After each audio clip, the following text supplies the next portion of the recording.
Ahojte všetci krásni ľudia s krásnym srdiečkom. Chcela by som vám dnes odovzdať jeden veľmi milý odkaz, ktorý ma potešil a verím tomu, že budete mať rovnakú radosť aj vy. Včera boli prakticky v datume sme mali 3 deviatky a taktiež sa otvorila brána. Portál, cez ktorý mi bytosti svetla nechali pre vás tento odkaz. Dnes v tento deň sme prišli zvestovať ľuďom pravdu o budúcnosti. V budúcom roku, v tom jednotkovom, sa všetci naši panovníci našich planét spoja s hlavnými predstaviteľmi vašej planéty, včetne predstaviteľov cirkvi. Prídeme v mieri a s láskou v srdci. Prídeme ponúknuť pomoc, veškerú pomoc, ktorú vaša planéta a jej obyvatelia potrebujete na záchranu, pretože vy už na to nestačíte.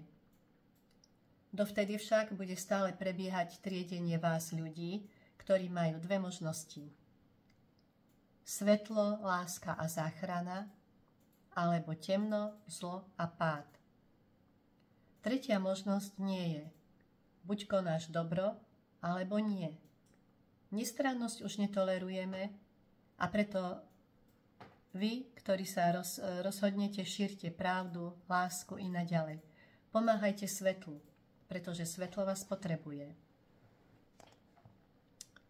No, ja som mala z toho veľkú radosť.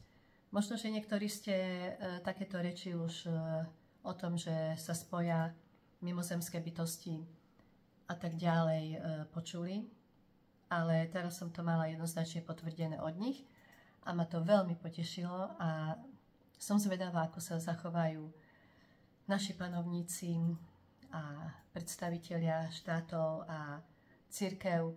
Pre cirkev to bude asi nejaké veľké boom, ale ja sa na to veľmi teším.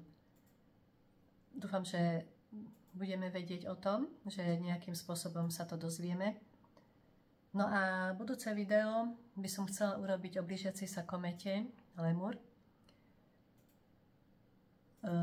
ktorá vlastne by mala byť v októbri. Malo by ju byť vidno v októbri. No a táto kometa Lemon vlastne by nám mala zvestovať zrejme nejaké posolstvo, ktoré si myslím, že sa mi podarí zachytiť, tak ako aj predtým, keď tu bola kometa, sa mi zdá, že to bola Atlas. No, aby som vám to odovzdala. Tak o komete Lemon si povieme hlavne, čo vlastne prinášajú také komety, čo vlastne tá kometa znamená a tak symbolicky. No, takže to je asi všetko a ja vám posielam veľa lásky, ktorú môžeme šíriť ďalej, tak ako nám kážu bytosti a vlastne my to aj cítime v našich srdciach a uvidíme sa na budúce. Teším sa na vás.